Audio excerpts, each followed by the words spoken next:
जय श्री कृष्णा।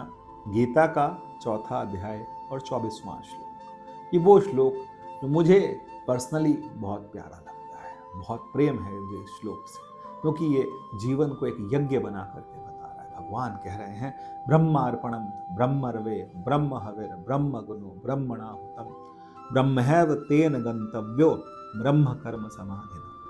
क्या मतलब है इसका? भगवान कह रहे हैं कि जो भी कर्म हम कर रहे हैं, बिना कर्म किए तो हम रह ही नहीं सकते, लेकिन यदि मेरे कर्म जो हैं वो परमात्मा को समर्पित है, उस ब्रह्म को समर्पित है, उस ईश्वर को समर्पित है, तो ब्रह्म अर्पणम ब्रह्म अर्वे ब्रह्म हविर। हविर का मतलब होता है जो आहुतियां डाली जाती हैं उसे हविर कहते हैं। तो ब्रह्म हविर, ब्रह्म अग्नो, जलाने वाला भी वही है और जलने वाला भी वही है। जिसमें समर्पित किया जा रहा है, जिस अग्नि में समर्पित किया जा रहा है वही ब्रह्म है, जिसको समर्पित किया जा रहा है वही ब्रह्म है। ब्रह्मार्पणम ब्रह्मर्वे ब्रह्म हविर ब्रह्म अग्नो ब्रह्मणाहुतम, आहुतियां भी वही है। ब्रह्मैव तेन गंतव्यो, उसका गंतव्य क्या है? गंतव्य का मतलब होता है कहाँ पहुंचना है।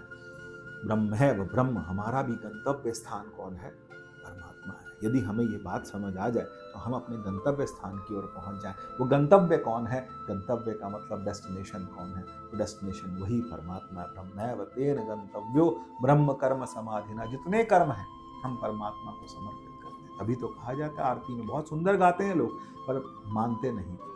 तन मन धन सब कुछ है तेरा, तेरा तुझको अर्पण, क्या लागे मेरा। ये बात हम गाते तो बहुत खुशी से हैं, लेकिन हम मानते नहीं। हम भगवान को भी ठग लेते हैं, लेकिन अगर नहीं ठगेंगे और पूरी ईमानदारी के साथ हम परमात्मा के प्रति अपना ये भाव हो कि जो मेरा कर्तव्य है, मेरा कर्म है। किसी ने अपने अपने से छोटे बच्चों को, अपने बच्चों को पाला पोसा बड़ा किया, अपने परिवार में किसी को पाला पोसा बड़ा किया, और उसके बाद वो कहते हैं मैंने तेरे को बड़ा किया। हमने बड़ा नहीं, ये कर्तव्य था, ये कर्तव्य था और ये हमने किया, ये परमात्मा को अर्पित है। हमें उससे कुछ नहीं चाहिए, बदले में हमें कुछ नहीं चाहिए, बदले में हमें किसी से कुछ नहीं चाहिए, क्योंकि ये प्रकृति हमारे लिए स्वयं सब करेगी। परमात्मा का विधान है, हमें कर्म की ओर अपना नजर रखनी नहीं। हमें जो नजर है वो हमारे, तो गुरबानी बहुत सुंदर है, चित्तवहु तुमरी ओर। चित्तवहु तुमरी ओर का मतलब मैं तुम्हारी ओर देख रहा हूं।